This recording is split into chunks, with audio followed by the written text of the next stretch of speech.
오만동의 책꽂이 세 번째 책은 크리스타 볼프의 카산드라입니다.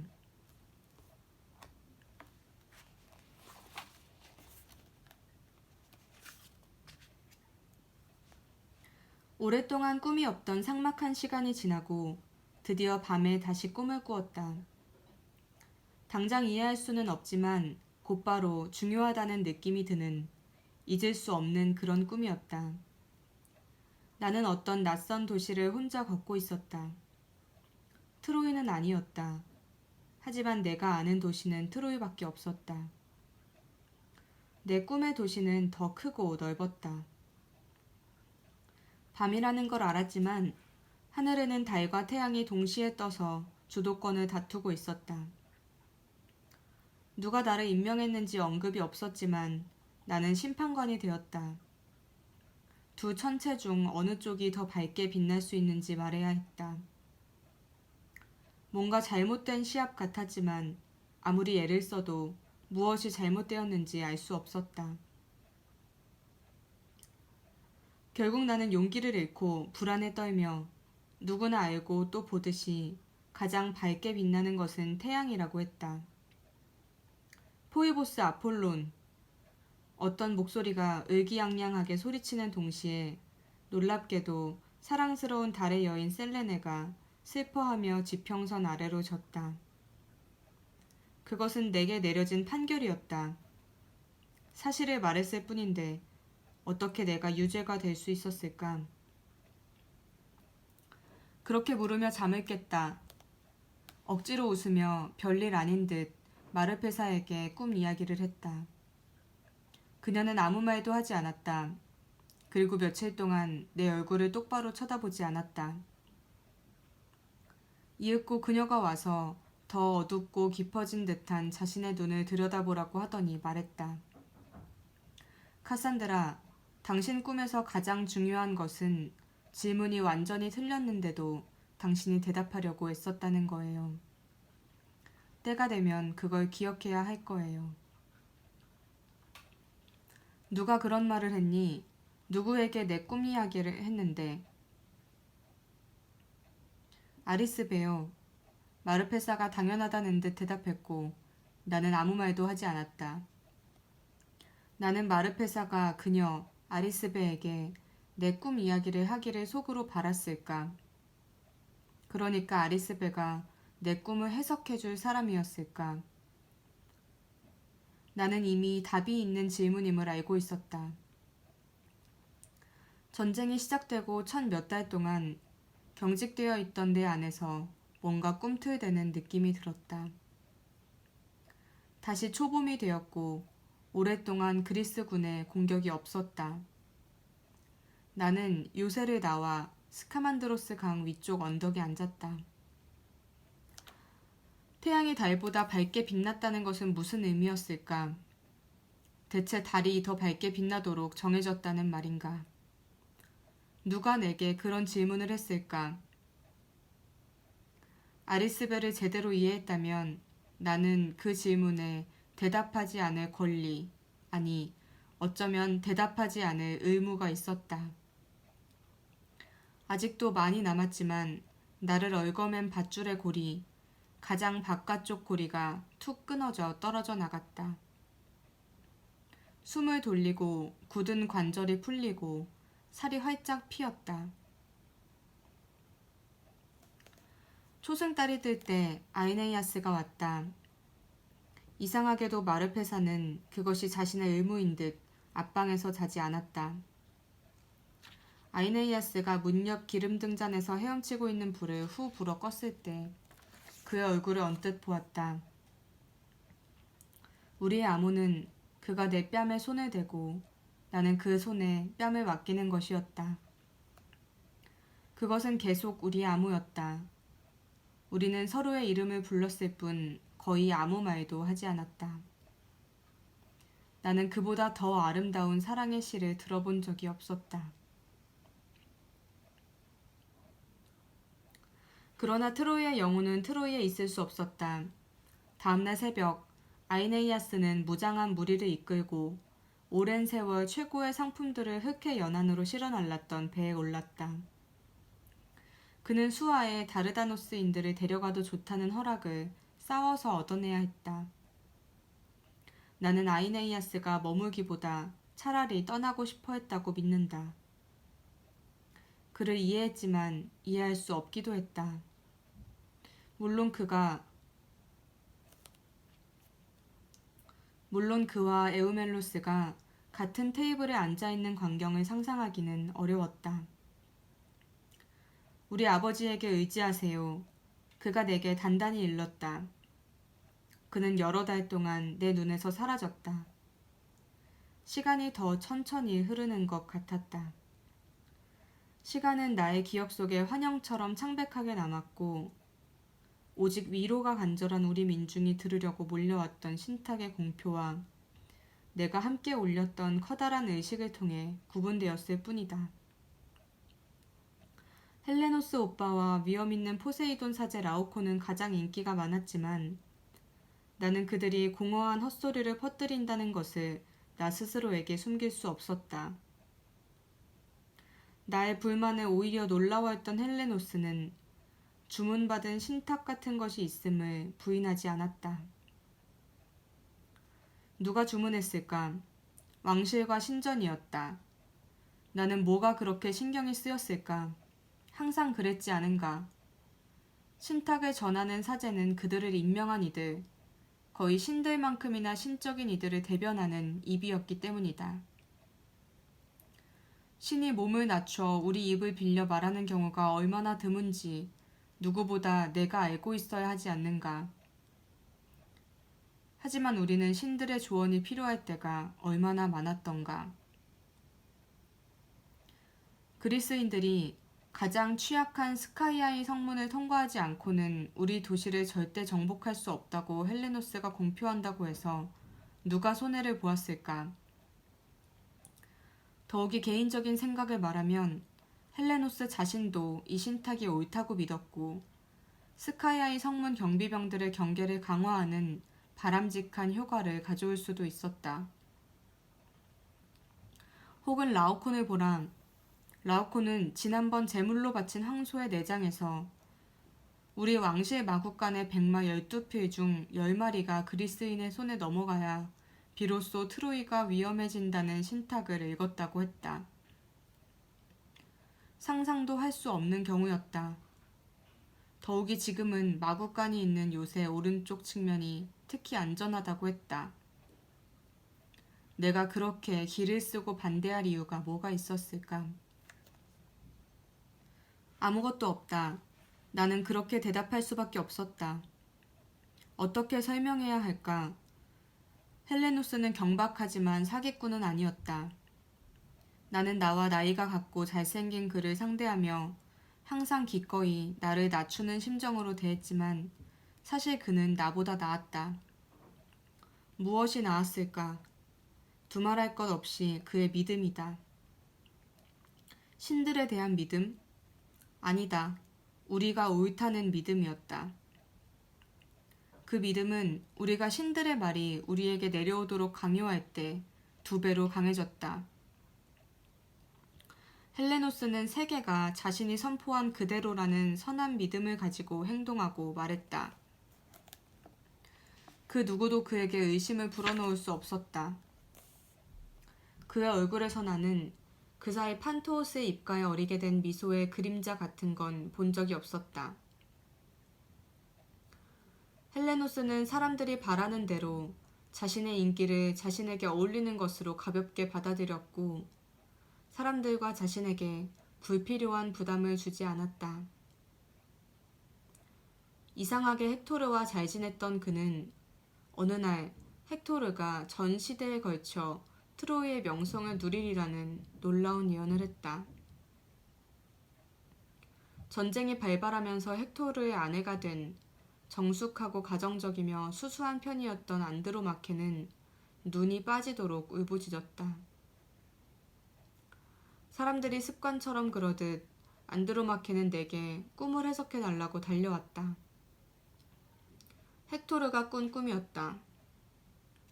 헥토르는 안케의 따뜻한 자궁에서 끔찍하게 좁은 길을 지나 세상으로 밀려나왔다. 그는 어미가 보호하고 핥아주는 강아지였지만 곧 강제로 사나운 멧돼지로 변해야 했고, 이글이글 불타는 태양 아래서 사자 가까이 갔다가 갈갈이 찢겨 죽었다. 남편이 눈물 범벅이 돼 잠을 깼다고 안드로마케가 털어놓았다. 사람들이 영웅을 만들려고 하지만 헥토르는 그런 사람이 아니라고 했다. 제발 헤카베에게 헥토르 부탁을 해달라고. 누구나 알고 있듯이 그는 헤카베가 총애하는 아들이지 않느냐면서. 큰오빠는 늘 얼마나 어린아이 같았던지. 나는 그를 응석바지로 키우고 어린애로 만든 헤카베에게 화가 났다. 헤카베가 당연히 헥토르를 위해 나서야 한다고 생각했다. 나는 아이네이아스의 사랑하는 아버지 앙키세스가 그녀와 같이 앉아있는 걸 보고 깜짝 놀랐다. 틀림없이 어머니 헤카베가 위로받기 위해 불렀을 것이다. 그들이 헥토르를 최고 영웅으로 올려놓았지만 그녀는 아들을 위해 아무것도, 정말 아무것도 할 수 없었기 때문이다. 검은 구름 헥토르. 남자 형제들 중에는 싸울 때 그보다 더 잘 앞장설 수 있는 인물이 여럿 있었다. 그러나 에우멜로스는 왕비의 총애하는 아들을 이용해 왕비를 칠 속셈이었다. 헥토르가 영웅이라는 걸 증명하지 못하면 그와 함께 어머니도 트로이의 조롱거리가 될 것이다. 하지만 사람들의 요구대로 최고 영웅으로서 전쟁에 나가면 헥토르는 조만간 전사할 것이다. 저주받을 에우멜로스. 나를 보고 헤카베가 저주받을 전쟁이라고 말했다. 우리 세 사람은 더는 아무 말도 하지 않았다. 여러 사람이 동참한 그런 침묵과 함께 저항이 시작된다는 걸 나는 배웠다. 앙키세스가 여기 있다면, 그가 내 곁에 있다면 무슨 일이든 다 견딜 수 있을 텐데. 앙키세스는 어떤 일이 벌어지든 그 일을 도저히 견딜 수 없을 것 같다고 두려워하는 걸 용납하지 않았다. 그래요. 견딜 수 없는 것이 있지요. 하지만 왜 한참 전부터 무서워합니까? 왜 그냥 단순히 살지 못하나요? 가능하다면 명랑하게요. 명랑함, 그것은 그를 위한 말이었다. 나는 시간이 지나면서 그 명랑함이 어디서 나오는지도 알게 됐다. 그는 사람들, 특히 자기 자신을 환히 꿰뚫어 보았는데 그러면서 판토스와 달리 역겨움이 아니라 즐거움을 느꼈다. 앙키세스는 자유인이었다. 아니, 자유인이다. 그는 자신에게 악의를 품고 있는 사람에 대해서도 편견 없이 생각할 수 있다. 이를테면 에우멜로스가 있다. 나라면 에우멜로스 이야기를 편견 없이 즐겁게 하는 것은 꿈에도 생각할 수 없다. 그를 무서워하거나 미워하지 않고 이해하고 불쌍히 여기는 일은 절대 할 수 없다. 앙키세스는 우리에게 이렇게 요구했다. 에우멜로스에게 여자가 없다는 걸 생각해 보세요. 그래요. 당신 여자들은 그것이 한 남자에게 어떤 의미인지 짐작도 못할 겁니다. 그가 여자 노예들에게 동침을 강요한다고 생각해 보세요. 당신들이 그의 불행을 고소해하는 낌새를 그도 맡고 있다고 생각해 보시라고요. 에우멜로스 같은 남자는 주변에서 일어나는 일을 냄새 맡거든요. 그자도 우리 모두처럼 한때 편안하게 지냈던 곳으로 돌아갈 궁리만 한다고요. 바로 당신들 치마 속이요. 당신들이 그걸 거절하는 거예요. 그래서 그가 복수하는 거고요. 간단해요. 당신들 쪽에서 먼저 그의 뜻을 조금 받아주세요. 그럼 그가 나을지 누가 알아요. 우리는 벌떼처럼 일어섰다. 악을 모자란 것으로 생각하라고요? 병으로 생각하라고요? 따라서 나을 수 있다고요? 앙키세스는 에우멜로스의 경우 이제 가망이 없을 수 있다고 인정했다. 하지만 그는 이를테면 프리아모스 왕과 똑같이 에우멜로스 역시 트로이의 산물이라고 계속 주장했다. 앙키세스는 웃으면서 엄청난 주장을 했지만 이번에는 도가 지나쳤다. 에우멜로스는 일종의 일탈, 사고 같은 거예요. 내가 소리쳤다. 그런 것이 있다면 신들의 실수라고요. 그러니까 신들이 존재한다면요. 프리아모스는 에우멜로스를 공직에 앉힌 거밖에 없지요. 앙키세스가 차갑게 말했다. 맞지요. 그건 역시 일탈 아닌가요? 그러네요. 그렇다면 우연일까요? 무슨 말을 할 수 있었을까? 오, 나는 프리아모스와 에우멜로스가 서로를 필요로 하는 한 쌍임을 인정하지 않으려고 얼마나 기를 썼던가. 몇 주 동안 앙키세스를 피하고 있는데 믿을 수 없는 일이 벌어졌다. 궁전 경비병이 어전 회의에 참석하려는 헤카베 왕비를 가로막은 것이다. 그 말을 들었을 때 나는 이제 궁전의 질서가 무너졌다고 생각했다. 그리고 이제 불가피해진 변화를 두려워하면서도 흥미롭게 기다리는 나 자신에게 놀라움을 느꼈다. 아무 일도 일어나지 않았다. 나는 숨이 턱에 차서 앙키세스의 오두막으로 달려갔다. 어머니 헤카베가 말했다.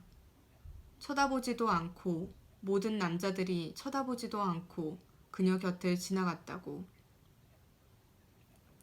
내 아들 헥토르도 그랬어요. 헤카베가 씁쓸하게 말했다. 그의 앞을 가로막고 머리부터 발끝까지 쓱 훑어보았지요. 내가 어떻게 쳐다보는지 알죠? 헥토르는 이렇게 말했다. 이해하세요, 어머니. 어머니를 보호하려는 거예요. 전시인 지금 우리가 어전회의에서 논의해야 하는 일은 여자들 일이 아니에요. 물론 그렇죠. 앙키세스가 말했다. 그것은 이제 아이들 일이에요. 마음을 짓누르는 일이 있으면 헤카베 왕비는 언제나 앙키세스와 의논했다. 어머니와 아이네이아스의 아버지가 친하게 지내는 걸 보면 나는 마음이 편치 않았다. 하지만 어머니에게 앙키세스와 의논하면 모든 일이 더 쉬워진다고 솔직하게 인정했다. 앙키세스는 헤카베를 숭배했다. 설사 왕의 아내가 아니었더라도 덜 숭배하진 않았으리라는 걸 누구나 알 수 있었다. 나를 대할 때는 몹시 사랑하고 아끼는 딸처럼 대했다. 하지만 내가 먼저 말을 꺼내지 않으면 아들 아이네이아스 이야기는 절대 하지 않았다. 그의 따뜻한 마음씨는 명랑한 기질과 마찬가지로 비난할 점이 하나도 없었다. 그는 표정이 풍부한 얼굴뿐 아니라 훌렁 벗어진 머리통으로도 감정을 표현했다. 그를 아버지처럼 사랑했던 오이노네는 그의 입은 웃고 있지만 이마는 슬퍼한다고 말하곤 했다. 혹은 거의 언제나 나무 토막을 다듬거나 적어도 어루만지고 있는 그의 손을 봐야 했다. 그러고 있을 때 그는 불현듯 나무 토막에 귀를 기울여 숨겨진 특성이나 형상을 찾아낼 수 있었다. 나무를 베기 전에는 반드시 먼저 나무와 긴 이야기를 나누고 나무의 씨앗이나 어린 가지를 심어 훗날을 보장해 주었다. 그는 나무 토막과 나무에 대해 반드시 알아야 할 모든 것을 다 알고 있었다. 우리가 함께 지내던 시절 그가 마치 상처럼 나눠주었던 목각은 우리가 서로를 알아보는 표지가 되었다. 동물 형상이든 사람 형상이든 앙키세스가 만든 목각이 있는 집에 들어가면 사정을 솔직하게 다 털어놓고 아무리 어려운 일이라도 도와달라고 할 수 있었다. 그리스인이 아마조네스 여전사를 학살할 때 우리는 미리네와 그녀의 여러 자매를 우리의 앙키세스가 만든 목각 송아지, 염소나 돼지가 앞방에 있는 오두막집에 숨길 수 있었다. 여자들은 잠자코 그들을 불 옆에 끌어안치고 옷가지를 덮어주었으며 뺨에 검댕을 칠해주고 여자가 하는 일이라곤 하나도 모르는 그들의 손에 물레가락과 숟가락을 쥐어주었다. 쫓기느라 지친 낯선 여자의 품에 잠자고 있는 갓난아기를 안겨주기도 했다. 앙키세스가 목각을 주었던 가정이 우리를 실망시킨 적은 한 번도 없었다. 그에겐 사람 보는 눈이 있었다.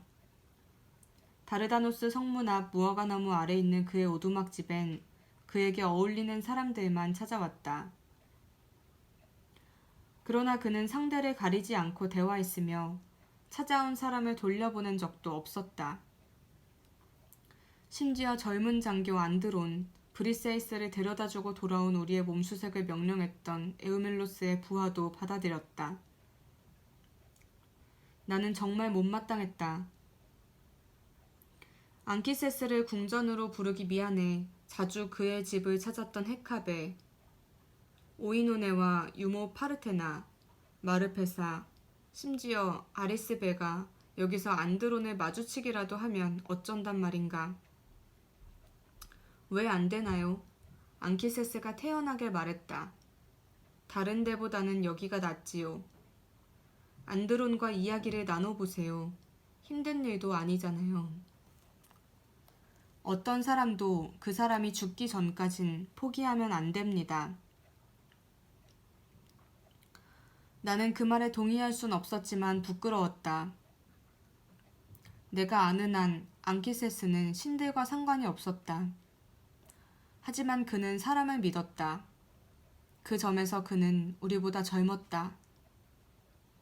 머리끝까지 무장한 무리가 점점 늘어나는 전쟁의 한복판. 나뭇잎이 물드는 커다란 무화과나무 밑 그의 집에서 아무 보호도 없이 우리의 자유로운 생활이 시작되었다. 강물에 떠내려가는 나무토막과 지푸라기, 풀이 더 강한 물살을 따라가듯이 내가 영원하다고 생각했던 궁전의 내적 질서가 회의적인 내 눈앞에서 변화하고 있었다. 더 강한 물살은 왕의 딸인 내가 속하지 않은 왕당파였다. 더 젊은 축으로 구성된 왕당파는 떼지어 몰려다니고 모이면 큰 소리로 자기 주장을 펼쳤으며 늘 자신들이 다른 사람들의 공격을 받고 있다고 느끼고 표명되지 않은 비난의 목소리에 맞서 스스로를 변호해야 한다고 믿었다. 그들은 또 자신들의 딱딱한 태도를 표현하는 관용구를 내놓는 음유시인과 서기 같은 열성적인 사람들을 찾아냈다. 체면을 지키다는 그런 관용구 가운데 하나였다. 아무 내색도 안 하다라는 관용구도 있었다. 앙키세스는 배꼽을 잡고 웃었다. 대체 무슨 소린지 그가 소리쳤다. 마치 얼굴을 지킬 수 없다는 것 같잖아요. 아니면 그들의 평소 얼굴이 사실은 자기 얼굴이 아님을 저도 모르는 사이에 보여주는 걸까요? 멍청한 자들 같으니. 사실이었다. 앙키세스와 함께 있으면 모든 일이 더 쉬워졌다. 나는 무화과나무 영역을 벗어나면 힘들어졌기 때문이다. 아니, 적어도 힘이 드는 듯한 느낌이 들었다. 즐겁고 친절하며 편견 없는 나의 일부분은 내성 바깥 그들 곁에 남았다. 나는 앙키세스 주변 사람들을 우리가 아니라 그들이라고 불렀다. 아직은 우리라고 부르는 것을 용납할 수 없었다. 내가 가능한 한 오래 사용했던 우리는 흔들리고 깨지기 쉬우며 명확하지 않은 개념이었다. 그 우리에 아버지는 포함됐지만 나도 포함됐을까? 하지만 나는 아버지 프리아모스 왕이 없는 트로이는 상상할 수 없었다. 왕에게 충성하고 고분고분하며 강박증에 걸린 듯 의견 일치를 추구했던 나의 일부분은 매일 저녁 무거운 마음으로 성으로 돌아왔다. 내가 매달렸던 나의 우리는 점점 더 속이 훤히 보이고 허약하고 초라해져 나는 점점 나의 나를 느낄 수 없게 됐다. 하지만 다른 사람들은 내가 누구인지 분명히 알고 나를 예언가이자 꿈 해석자로 규정했다. 권위 있는 인물이었다. 앞날에 대한 전망과 자신의 무력함에 짓눌리는 기분이 들면 그들은 나를 찾아왔다. 사랑하는 여동생 폴릭세네가 첫 방문자였고 그녀의 여자친구들과 그 여자친구들의 여자친구들이 그 뒤를 따랐다. 트로이 전체가 꿈을 꾸었고 그 꿈을 들고 나를 찾아왔다.